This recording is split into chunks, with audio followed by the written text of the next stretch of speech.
po ninyo. Amen. Siyempre, dapat unang-una ang Lord. Napaka-importante po niyan. Higit sa lahat ang Panginoon sa buhay po natin. Wala na pang iba pang mas hahalaga sa Panginoon. Amen. Katulad nga po ng preaching ni Pastor po doon sa mga tarim po. Kahit anumang meron kang yaman o anumang meron ka sa mundong ito, hindi po yan matutumbasan ng kasing halaga ng ating Panginoon. Mas importante ang Diyos, mas mahalaga ang Diyos sa buhay po natin. Amen? Amen? So dito po natin tutuklasan kung paano po natin i-honor ang ating Panginoong Jesucristo. So honor Jesus. Sabi po yan sa John chapter 12, verse 1 to 8. So dito po, there are several instances recorded in the Gospels where a woman anoints Jesus with a precious ointment. So po yung nardo, yung precious ointment na yun, yung pabango, mamahaling pabango po dito. So dito po sa Biblia, kung saan po natukoy yung ginawa ni Maria. Ito po ay matatagpuan po natin sa Mateo, sa Mark, sa Luke, sa John. So dito po nakita po nila yung ginawa ni Maria kung saan ibinuhos niya yung pabango na kung titignan po natin, hindi po sila makapaniwala sa ginawa nitong babaeng po ito na si Maria. So sabi po, it had not been long since Jesus raised Lazarus of Bethany. Ayan po, from the dead. Ito po naman, dito sa Biblia pong ito, kung familiar po tayo kay Lazarus. Amen, yung 4 na araw, tapos siya po ay muling binuhay ng ating Panginoong Jesucristo. So, dito sa magkakapatid na ito, pumukaw po yung atensyon ng ating Panginoong Jesucristo sa mga himala na ginawa po ng Panginoon. Binuhay niya si Lazarus at ito naman po si Maria, nagbuhos ng mamahaling pabango. So, dito po nila pinapakita how they honor Jesus Christ. Kung saan po doon yung paggalang nila sa Panginoon. Kumbaga, ang Diyos ito, He is the King of Kings, Hari ng mga Hari, Panginoon ng Panginoon. Karapat dapat na talagang parangalan po natin, i-honor po natin sa buhay po natin ito. So, Jesus was nearing the end of His public ministry. Sabi po dyan sa John chapter 11 verse 55 na kung saan nalalapit na po yung pagpapapako ng Panginoong Jesucristo. Diba? Yung paghihirap niya pagdating ng araw dahil para tayo ay magkaroon ng kaligtasan. So alam niya na siya ay ipapako, parurusahan, hahagupitin ng mga tao, mamamatay siya. So kung titignan po natin, diba? Parang katulad din po natin kung ikaw mismo, alam mo sa sarili mo na mamamatay ka na. For example lang po alam mo na meron ka ng taning in 3 months, ano po ang unang-unang gagawin mo? Diba? Yung mga iba sasabihin nila, kakainin ko ng lahat ng mga masasarap na pagkain. Gagawin ko na kung ano yung gusto kong gawin na hindi ko pa nagagawa. So alam mo na in 3 months, pwede ka nang mamatay. So gagawin mo na ang lahat pero nandoon pa rin yung takot. Amen. Pero alam nyo, ganun din po yung nararamdaman ng ating Panginoon. Dahil alam niya na siya ay ipapako na siya ay mamamatay na. So, nandoon yung takot niya, hindi yung takot na kumbaga, pero nagdala pa rin ito sa kanya ng victory. Amen po. Kumbaga, dito po nagkaroon po siya ng mas malakas, magtiyaga talaga na, kumbaga, lakas ng loob para dahil ito po yung gagawin niya ay para sa ating lahat. So, everybody needs a place to rest. So, lahat po tayo, kailangan po natin yan to relax and enjoy fellowship with friends, di ba? Bibisitahin mo yung mga kaibigan mo, hihingi ka ng tawad sa kanila pag alam mo ng katapusan na ng buhay mo, gagawin mo na yon. Amen? At higit sa lahat, kapag ikaw, alam mo na mamamatay ka na, syempre maglilingkod ka na sa Panginoon dahil alam mo hanggang doon na lang yung buhay mo. So lahat gagawin po natin. So ito ating Panginoong Jesucristo, He is on the way to the cross. So ilang araw na lang mararanasan niya na ang paghihirap sa kanya. Kaya pumunta siya po dito sa tahanan na kung saan si Simon na meron pong Simon the leper na kung saan nandun po yung kanyang mga kaibigan. Naghanap siya ng lakas ng loob, suporta sa mga disciples na alam niya na sa mga disipulo niyang yun hindi siya iiwanan. Amen. Kumbaga tayo din minsan naghahanap din tayo sa mga kaibigan natin, sa mga kapatid po natin ng lakas ng loob kapag tayo ay nagkakaroon ng problema, tayo ay nagdaranas, o kaya tayo po ay may mabigat na suliranin sa buhay po natin. Kaya mainam na gawin natin sa ating buhay ay i-honor po natin si Jesus sa pagliligtas sa ating lahat. Amen. Mahalaga po na i-honor po natin yung paggalang natin sa Diyos. Napakahalaga po niyan. Amen. Kasi kung ang Diyos ito, alam niya na mamamatay na siya, pero ginawa niya yon para tayo ay magkaroon ng kaligtasan. At ikaw mismo, kapatid, kailangan mo i-honor ang Diyos ito. At ano po yung tatlong bagay na ito? How to honor Jesus sa buhay po natin ito. Unang-una, honor Jesus in your home. So, ang Panginoon po ba welcome po sa mga tahanan po ninyo? Amen? Andiyan po ba mga kapatid sa Panginoon? So, si Jesus ba ino-honor nyo sa tahanan po ninyo? Amen? Sabi po dito, it was a place where His friends, a place where He felt welcome, a place where He could rest. So doon sa bahay ni Simon, doon daw niya natagpuan yung mga kaibigan niya, yung lugar na kung saan welcome siya, na yung lugar na kung saan doon siya nagkaroon ng kapahingahan. Kung ang Panginoon pumasok sa tahanan mo, welcome ba ang Panginoon? Paano po ba pumapasok ang Panginoon sa buhay ay sa ating mga tahanan? Meron po siyang pinapadalang mga lingkod ng Diyos. Yun po sa pamamagitan ng mga lingkod ng Diyos, ng mga nag-aanyaya po sa inyo, doon po tayo kinakatok ng Panginoong Hesukristo. So here was a home in which Jesus was honored guest. So ang Panginoon po ba napaka-importanting bisita para sa ating lahat. Tayo, sino po dito nakaranas na magkaroon ng bisita sa tahanan nila? Wala po. Ayaw niyo po magpapasok sa tahanan po ninyo. Lahat po tayo, di ba? Minsan kakaroon tayo ng mga bisita sa mga tahanan po natin. Ano po ang kadalasan na ginagawa natin kapag nagkakaroon po tayo ng bisita?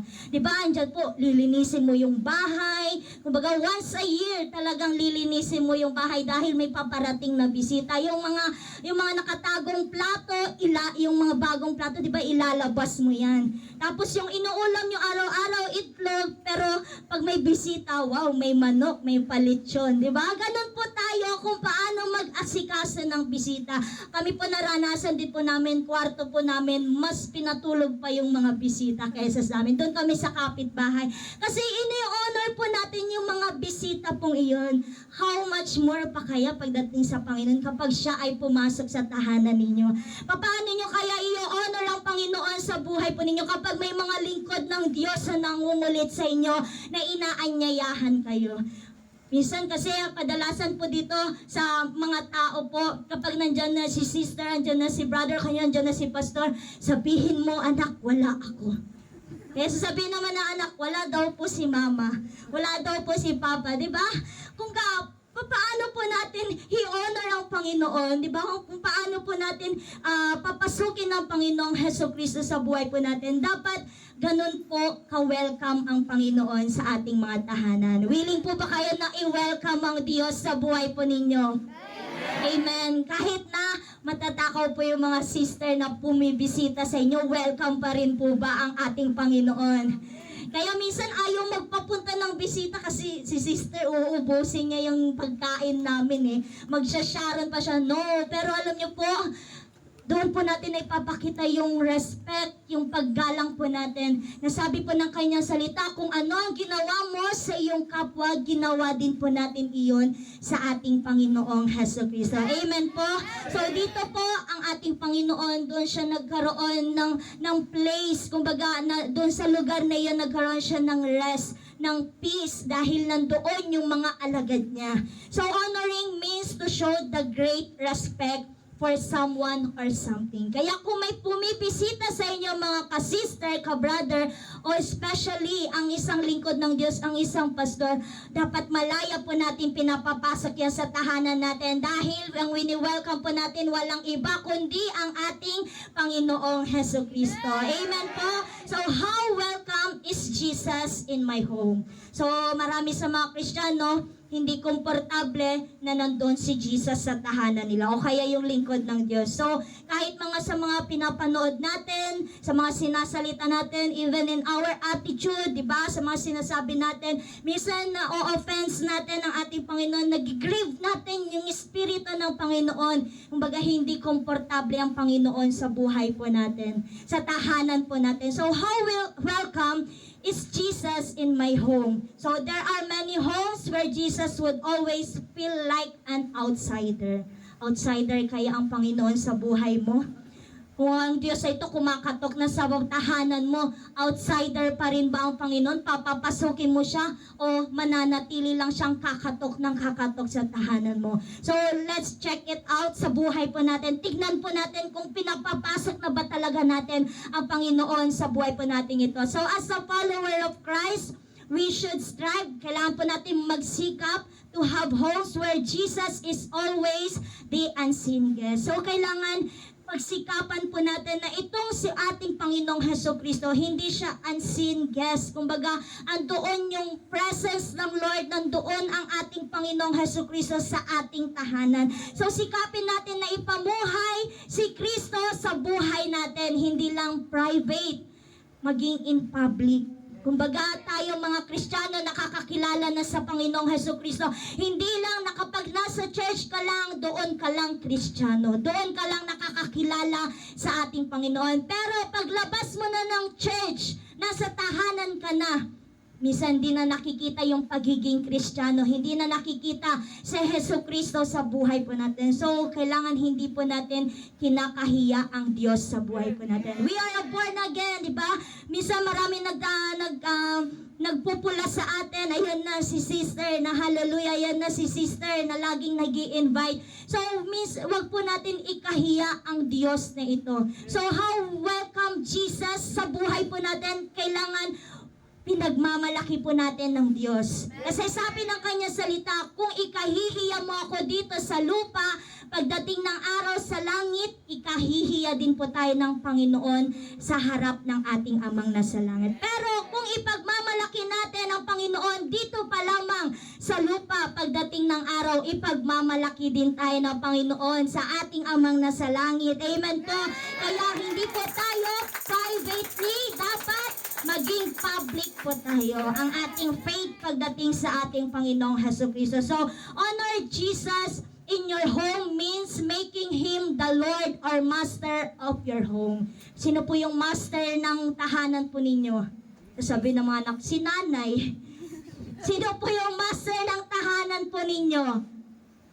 Si Jesus. Amen. Dapat si Master. Ang Master ng tahanan po natin, walang iba kundi si Jesus. Hindi si nanay, hindi si tatay ang masusunod. Kundi ang masusunod, walang iba kundi ang ating Panginoong Hesukristo. So kapag pumunta si Jesus sa bahay mo ngayon, mararamdaman niya na feel at home kaya siya sa tahanan po ninyo. Kayo po ba? Kapag pumunta po ba si Jesus sa tahanan po ninyo ngayon, mararamdaman niya kaya na feel at home po siya? Opo, amen. Praise the Lord. Ibig sabihin, hindi ka nagagawa ng paraan or reasons para hindi siya papasukin sa bahay mo. Hindi pwede yung tahanan namin, Pastor, kasi magulo. Diba? Hindi tayo gagawa ng reasons. Hindi po pwede na pumasok ang Lord sa tahanan namin kasi wala ako araw-araw. So, hindi po reason po yun. Once na tayo ay nagmamahal sa ating Panginoong Hesukristo, andun yung highest respect po natin. We honor Jesus sa buhay po natin. Kaya, anytime, kumbaga kahit anong oras, kahit sabihin mong gabi pa yan, basta kumatok ang Panginoon sa tahanan mo, papasukin mo pa rin ng Diyos sa buhay mo. Amen? Kailangan malaya ang Diyos sa makapasok sa buhay mo, hindi lang sa iyo kapatid, even in your family, sa pamilya mo. Amen? Kaya sabi ng kanya salita, meron mang isang mananampalataya sa isang sambahayanan, ang kanyang buong sambahayanan ay maliligtas. Amen? Kaya kailangan malaya ang Diyos ito, pumasok sa buhay mo, sa tahanan mo, sa pamilya mo, maghari ang Panginoon sa puso mo. Amen? Kahit anong gawin ng Diyos sa buhay mo, kaya mong gawin ito because we honor Christ Jesus. Amen? Siya nga yung master Kumbaga, ang Diyos ang masusunod sa tahanan po ninyo, kung anong plano ng Diyos sa iyo, anong plano ng Diyos sa mga anak mo, anong plano ng Diyos sa pamilya mo, masusunod ang kalooban ng ating Panginoong Jesucristo. Meron bang master na hindi nasunod? Wala po. Kung itong Diyos ay ito, King of Kings, Lord of Lords, kailangan masunod siya sa bawat buhay po natin ito. So honoring Jesus in your home means He would comfortable watching what you watch. So sabi po dito, listening to what you listen to, joining in your conversation and reading your magazine or books. His presence is always taken into account. Kumbaga kahit anong ginagawa mo, nagbabasa ka, kung ano yung pinapanood mo, kumbaga nandoon ang Panginoon sa tabi mo, welcome pa rin siya. O Lord, sama tayong manonood ng mga salita mo, di ba? Sa mga Facebook, o Lord, sabay po tayo mag-i-scroll, papanoorin natin yung mga salita na ipinapahayag. O Lord, ito sabay po tayo na makikinig ng mga papuri pagdating sa iyo. So ganun po ka-welcome ang Panginoon sa buhay po natin. Pinapanood natin kung paano pinararangalan ng Panginoon, pinapakinggan po natin yung mga papuring, awiting, at higit sa lahat yung mga binabasa po natin. Makadiyos na po ba yan? O baka mamaya, o Lord, basa po tayo ng pocketbook, hindi naman sa Panginoon po yun. Dapat na ang binabasa po natin walang iba kundi ang Biblia dahil ito po ay patungkol sa ating Panginoong Jesucristo. So, how we honor Jesus in our home? Kung saan po yung mga asawang lalaki kailangan i-treat po yung mga asawang babae with the love and respect. Amen? Kung paano po welcome ang Diyos sa tahanan po natin, kailangan ng asawang lalaki nandoon yung pag-ibig at respeto sa asawang babae. Amen? Dahil siya ay gift ng Lord, di ba? Para sa asawang babae na kung saan doon po nagdudwell ang espiritu ng Panginoon doon sa asawang lalaking iyon. So you honor Jesus in your home when you love her like you should. Diba? Doon saan, andun pinapakita mo sa asawa mo, mahal mo siya, nire-respeto mo siya dahil siya ay bigay ng Panginoon. Paano pa po? Honoring Jesus in your home sa asawang babae means loving your husband as Scripture teaches kung saan doon po magpapasakop naman ang mga babae. Amen po sa kanilang asawang mga lalaki po. So doon po, kung saan din po honoring Jesus in your home sa mga bata naman, sa mga children. Kung saan doon po natin we obey our parents. Kumbaga, ginagawa po natin kung ano yung sinasabi ng ating mga magulang. Pero kapag sinabi naman ng magulang mo, wag ka na mag-church, syempre hindi mo susundin yun. Kailangan masunod pa rin ang Panginoon sa buhay po ninyo. So, kung paano natin i-honor ang ating mga magulang, kung saan nandun po yung respeto po natin at higit sa lahat, sila po yung binigay ng Panginoon, representative para ikaw ay mabuhay sa mundong ito. Amen? So doon po natin na-show ang ating honor sa ating Panginoon na kung saan sumusunod tayo sa ating mga magulang. So doon po natin makikita honoring Jesus in our home. So Jesus was the welcome guest of honor in the house of Simon the leper. So he should be honored in our home as well. Amen? Kailangan ang Panginoon, He was honored in our home as well. Sa tahanan din po natin, mga kapatid. So welcome na po ba ang Panginoon sa mga tahanan po ninyo? Parang hindi pa po. Parang kulang pa. Sige, titingnan po natin. Paano pa natin i-honor ang Panginoon? Honor Jesus in your heart. Sino na ba tinitubok ng puso mo? Sino na ba yung wini-welcome mo sa puso mo? Ang Lord ba yan o iba pa ang mga wini-welcome natin sa puso po natin? So here, we find three different people mentioned, Martha, Lazarus, and Mary. Ito po yung tatlong magkakapatid po. So each of these followers of Jesus had a different passion, a different disposition of heart in how they choose to honor Jesus. So, tignan po natin kung paano po nila in-honor ang ating Panginoon. Unahin po natin dito si Martha, na kung saan the scripture says, they made him a supper and Martha served. So, naglingkod siya, nagluto siya para sa ating Panginoon. Martha has been called the worried housekeeper. Sabi po yan sa Lucas chapter 10 verse 38 to 42 na kung saan, di ba sinabi sa kanya ng ating Panginoon, Martha, Martha, naliligalig ka. Pero alam niyo po, nandun pa rin yung pagpapakita ni Martha dito, yung service niya pagdating sa ating Panginoon. Katulad po ng mga nanay, di ba? Kapag may bisita ka, napaka-importanting bisita nito, di ba? Magluluto ka ng pinakamasarap para lamang masiyahan yung bisita mo. So, ganun ang ginawa ni Martha. Pinagsilbihan niya ang ating Panginoong Jesucristo. Nagluto siya, nag-serve siya, ginawa niya yung the best mula sa puso niya para lamang maipakita niya yung hospitality niya sa ating Panginoong Jesucristo. So, yun po yung ginawa ni Martha na kung saan He served Jesus Christ. Honoring Jesus meant serving Him. Dahil si Jesus ang guest of honor nila sa kanilang tahanan, gusto niya maayos, perfect lahat, tama lahat. Dahil ayaw ni Martha dito na may makita pang alikabok si Jesus. Ayaw ni Martha dito na hindi masarapan si Jesus sa niluluto niya. So, binigay niya yung the best niya. Honoring Jesus meant serving Him. It was her love language and she demonstrated her love to Jesus through His gift. So, yun yung po yung gift niya, yung marunong siyang magluto. Kayo po ba, ano po ba ang gift na binigay sa inyo ng Lord? At kailangan po natin, kumain daw po.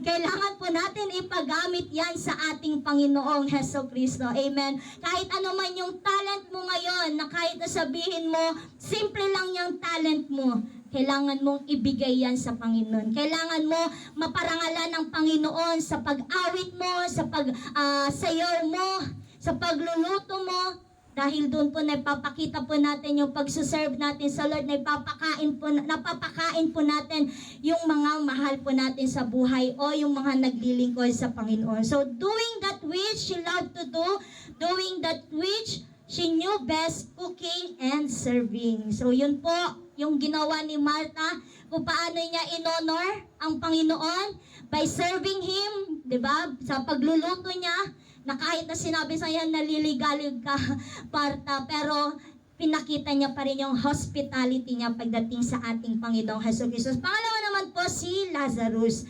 So the scripture simply says that Lazarus was one of those reclining at the table with Him. So dito po reclining, ibig sabihin, makikita po natin, tamad po dito si Lazarus. Negatibo po, di ba? Tamad po dito si Lazarus, pero buti pa si Martha, napakasipag magluluto talaga. Talagang isa-serve niya talaga. Pero mainam po itong ginawa din po nito ni si Lazarus. Lazarus simply wanted to enjoy His presence. Yun naman pala eh.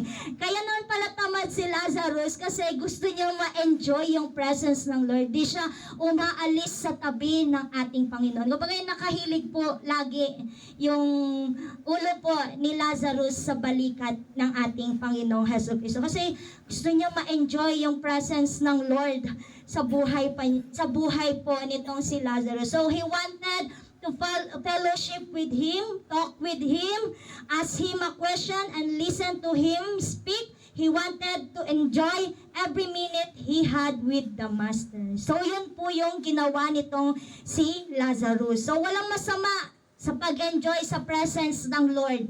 Napakasarap po niyan kapag once na dumating sa atin yung presence ng Lord. Katulad po nitong si Lazarus ito, hindi na siya umalis sa tabi ng ating Panginoong Jesucristo. Kaya nga, siya po yung tinaguriang kaibigan po ni ating Panginoong Jesucristo. Kung titignan po natin, makikita po natin sa John chapter 12 verse 3, na kung saan si Mary, the sister of Martha and Lazarus, instead of serving food, enjoying conversation with Him, ano po itong ginawa ni Mary po? Mary, moved with love for the Savior, wanted to demonstrate her devotion in a more dramatic way.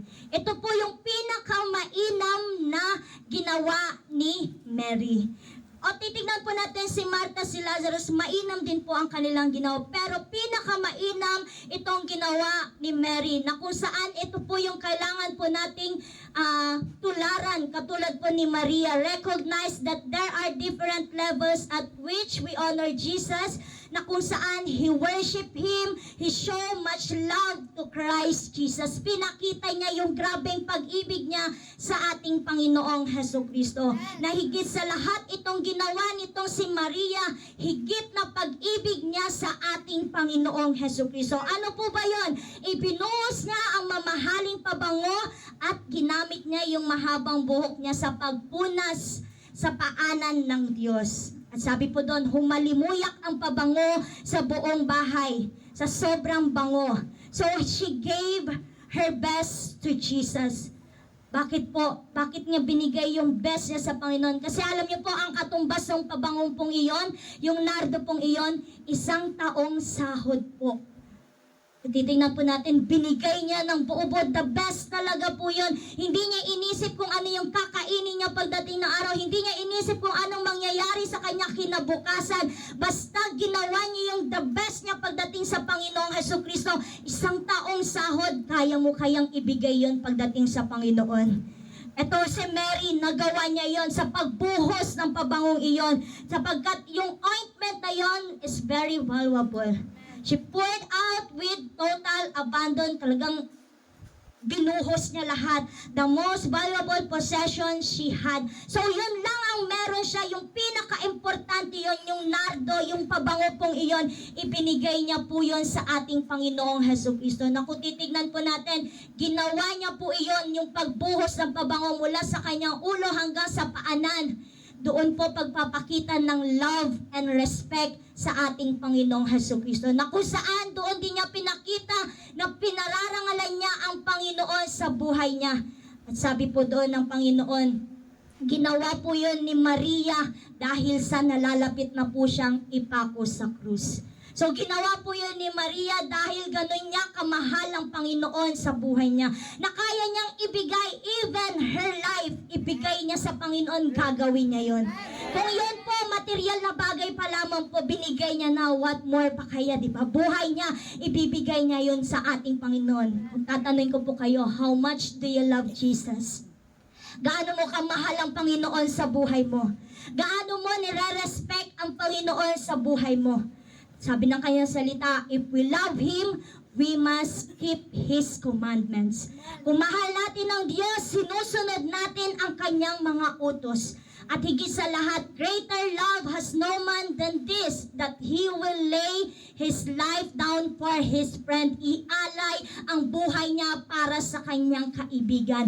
Ganon po tayo minahal ng ating Panginoong Hesukristo, na kaya niyang ibigay yung buhay niya alang-alang sa ating lahat para tayo ay magkaroon ng kaligtasan. That is the great love of Christ Jesus, na talaga namang ibinigay niya para sa ating lahat. Iniwanan niya ang kanyang kaharian, iniwanan niya ang ating amang nasa langit para bumaba po dito at tayo ay matubos sa ating mga kasalanan. So si Maria, she was also willing to humble herself in order to honor Him. So dito po pinakita niya yung pagpapakumbaba niya din po sa ating Panginoon. To pour a precious ointment on someone else's feet is one thing, but to wipe it with your hair is another. So yun po, di ba po, pinunasan niya ng kanyang buhok ang mga paanan ng ating Panginoong Hesukristo, na pinapakita dito, He must increase and we must be decreased. Ang Panginoon ay may tataas at tayo ay sa mababa lamang po. Amen. Sabi nga po ng kanyang salita, ni magtanggal ng kanyang sandalyas, hindi po tayo karapat-dapat. Kaya ito pong ginawa po ni Mary, the best talaga. Kaya sinabi ng Biblia, hindi aalisin yung ginawa ni Mariang ito. Kumbaga, lahat saan man mapag-usapan ang pangalang Maria, tatatak ito sa mga tao. Yung ginawa itong ni Mary. So, woman's hair was her glory. So, ito pong buhok po natin, our glory daw po. Kumbaga, dito daw po, pinakita niya, giving up, talagang giving up, kumbaga, sinuko niya yung pride niya. Hindi niya inisip na sasabihin ng mga tao sa paligid niya. Kasi nung time na po yun, bawal po talaga ang babae po na umupo sa paanan ng isang lalaki po. So, pinagbabawal po yun. Pero hindi po inalintana po yun ni Mary dahil gusto niyang maparangalan, gusto niyang ma-honor ang Panginoon. Ginawa niya yun kahit kapalit ay buhay niya. So, dito po pinakita niya yung pagpupuri niya sa Panginoong Hesukristo na merong pagpapakumbaba. So, tayo po ba, how we worship Christ Jesus? Andun ba yung pagtaas natin sa Panginoon? Andun ba yung pagpapakumbaba natin sa ating Panginoong Hesukristo? Katulad po nitong si Mary, na kung saan binigay niya yung the best niya pagdating sa ating Panginoon. So, Mary worship despite of criticism. So, kahit na anong marinig niya na criticism, pinuri niya pa rin ang ating Panginoon. Scripture tell us that Judas Iscariot, the one who would betray Jesus, accused Mary of wasting her precious ointment. Sabi ni Judas, sayang naman, kung sana pinagbili na lang ito, para pinagbili na lamang ito at ibigay sa mga dukha. Pero hindi po yun inintindi ni Mary. Ginawa niya pa rin yung mas nakabubuti pagdating sa harapan ng ating Panginoong Hesukristo. Kung may bebenta ito, maraming makikinabang ito. Pero hindi dahil sa may malasakit si Judas sa mga mahihirap, kundi dahil po ay isa siyang magnanakaw. Hindi po dahil, sabi niya, para ibigay ito sa mga dukha, hindi po yan dahil siya po ay magnanakaw. So maraming tao, minsan nagja-judge sa atin, nagsasabi sa atin na ganyan, sayang lang yung oras mo. Kung itinulog mo na yan sa bahay mo, di sana masaya pa ang buhay. Sayang lang ang oras mo at buhay mo sa church. Wala naman mangyayari sa iyo. Minsan, marami po tayong naririnig na criticism sa buhay po natin. Kaya minsan, sige na nga, aayon na tayo sa kanila. No, dapat maging katulad tayo nitong si Mary na kahit anong bigay ng mga criticism sa kanya, pangit na salita pagdating sa kanya, ginawa niya pa rin yung the best sa kanya. Kumbaga, binigay niya yung yung mamahaling pabangong iyon, hindi siya nag-alinlangan. Sayang lang yung pera mo pagdating sa church. Wala din mangyayari sa'yo. No, hindi po waste of time po iyon. Hindi po waste of time yung binigay mo, yung oras mo ngayon sa Panginoon. Hindi po waste of time na ikaw binigay mo yung lakas mo para ikaw ay sumamba sa Panginoon. Hindi waste of time na nandito ka ngayon, kapatid, dahil ikaw sa oras na ito nagpupuri sa Panginoon dahil gusto mo may pakita sa Diyos na ito yung the best worship pagdating sa ating Panginoong Hesukristo. Kailangan hindi ka papipigil sa kanila. Amen? Sabi mo sa katabi mo, hindi tayo papipigil sa kanila. Hindi tayo papipigil sa kanila. Ayan, kailangan hindi ka mapipigilan. Basta, kung papipiliin ka ang Lord o ang nanay mo, pipiliin mo ang Lord. Amen. Siyempre, sunod, isama mo na din yung nanay mo. Kung pipiliin mo ang Lord o yung mga bagay na ginagawa mo sa tahanan, kailangan ang piliin mo ang Lord pa rin. Kaya nga sabi nga, seek first the kingdom of God and His righteousness, and all these things will be added unto us. So pag sumakita natin ng higit sa lahat ang ating Panginoong Hesukristo. So malimuyak ito sa buong bahay, yung binigay nitong si Mariang ito. That was the true worship, at higit sa lahat, ito po ay nagiiwan ng masamyong pabango pagdating doon sa tahanan na yan. Ano po bang ibig sabihin po nun? Kumbaga, sa bawat ginagawa mo pagdating sa Panginoon, marami po yan makakakita at mahahawa yung sa paligid mo. Maaamoy nila yung pinakamasamyong iyon at magiging curious sila at makikita mo, maging yung pamilya mo, maaakay mo din pagdating sa ating Panginoong Hesukristo. So, yun po yung ginawa nitong si Maria. At ikatlo, last po, honor Jesus when the opportunity is at hand. Kailangan po natin, kung nandyan na ang Panginoon, we must worship. Ito na yung opportunity. Kailangan i-grab na natin ito because Jesus correct Judas, telling him that the poor would be with them always, but they would not always have him. Nandyan lagi yung mga mahihirap, pero ako, hindi nyo ako makakasama habang buhay. Sinabi po yun ng ating Panginoon.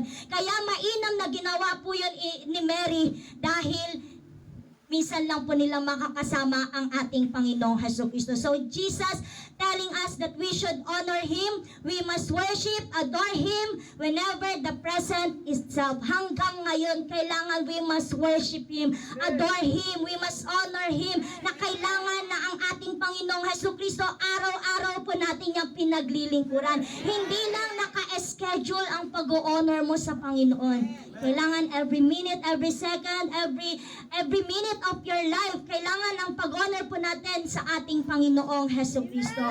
So God wants us our love and our worship to be spontaneous. So sabi po dito, ang ating pag-ibig, ang ating pag-worship sa Lord, kailangan kusang loob. Hindi napipilitan.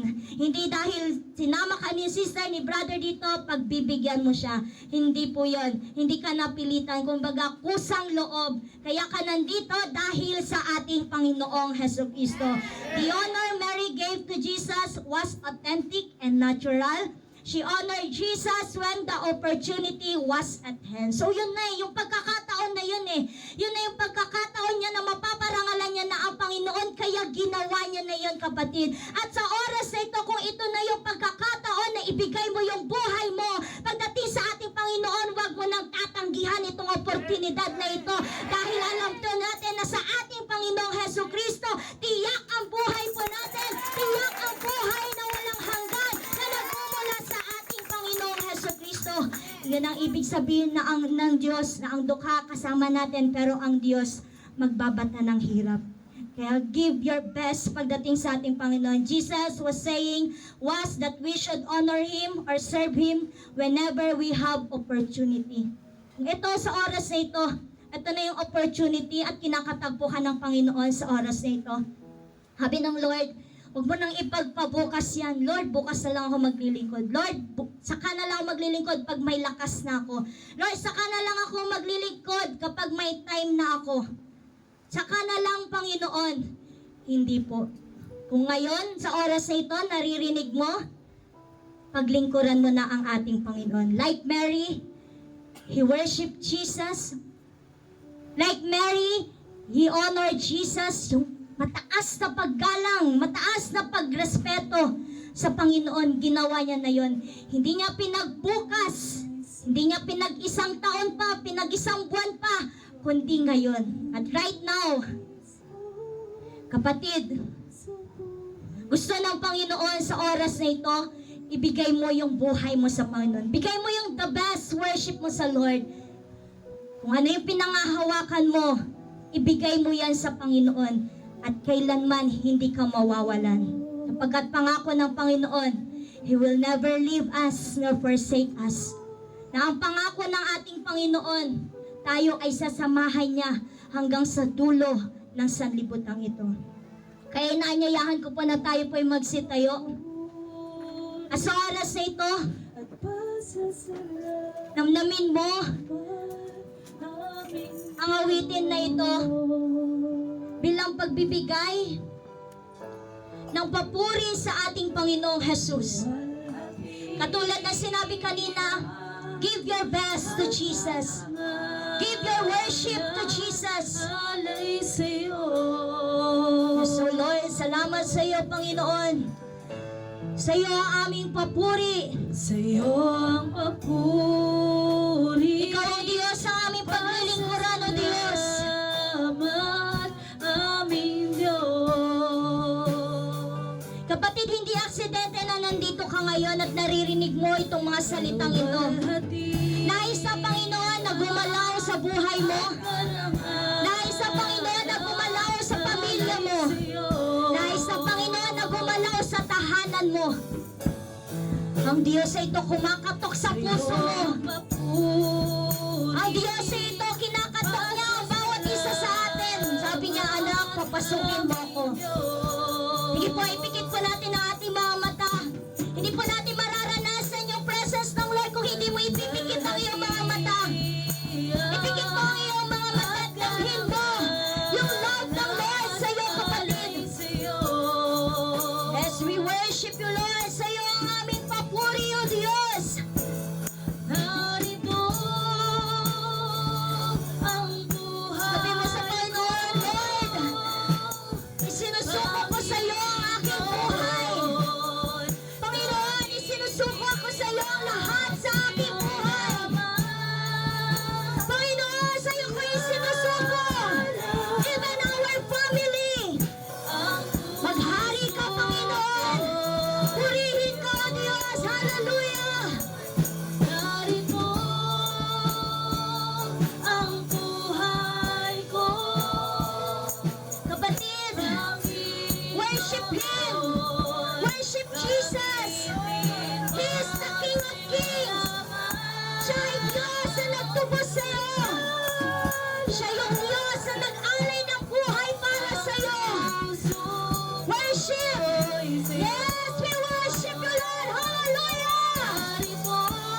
purpose to Jesus.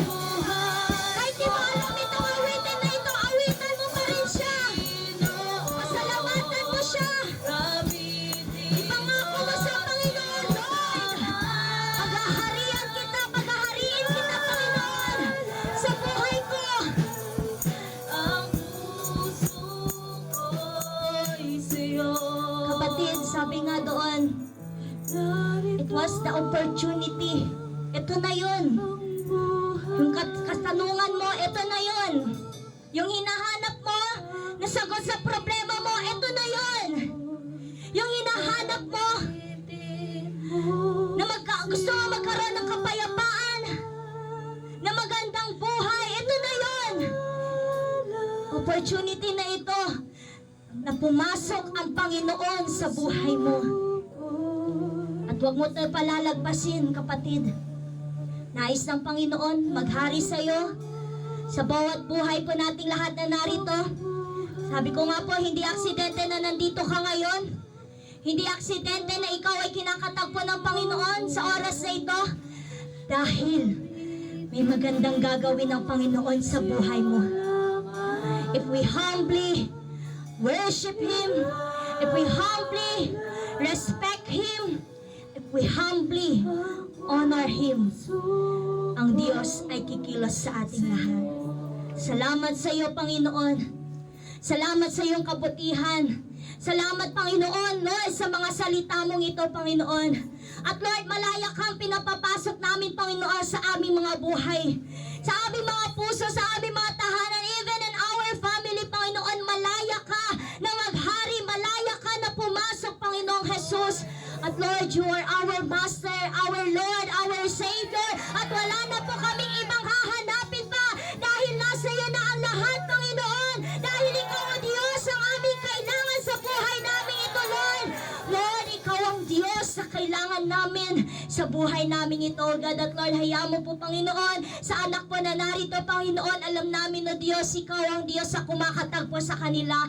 Lord, katukin mo ng katukin na bawat puso nila, Panginoon, hanggang sa pumasok ka, Panginoon, sa kanilang buhay, Panginoon, dahil alam namin, Lord, once ikaw ang naghahari sa buhay po namin, O God, Lord, tiyak ang buhay na walang hanggan. Ipagkakaloob mo sa amin, Panginoong Jesus, at Lord, hiyaan mo, Panginoon, Lord, bless their life. Lord, hindi lamang, Panginoon, sa mundong ito, Panginoon, kundi, Panginoon, spiritually, Panginoon, Lord, sa mga salita mo, pagpalain mo po sila, Panginoong Jesus, at Lord, ikaw ang Diyos na umabot, Panginoon, kung ano man yung mga pinapanalangin nila, O God. At Lord, abutin mo rin po, Lord, ang lahat ng mga tao sa lugaring ito, Panginoon, ang tahanang ito, Panginoon, gamitin mo para sa iyong kalwalhatian, even our life, gamitin mo para sa iyong kalwalhatian, Panginoon, at ikaw ang Diyos ang aming ipagsisigawan. Lord, that Jesus is our Savior, Jesus Christ, ikaw, Panginoon, ang mahalaga sa amin, O God. Lord, maraming salamat. Ikaw ang Diyos sa aming itinataas, pinararangalan sa iyong papulit pagsampa. In Jesus' name, Amen. Praise the Lord po.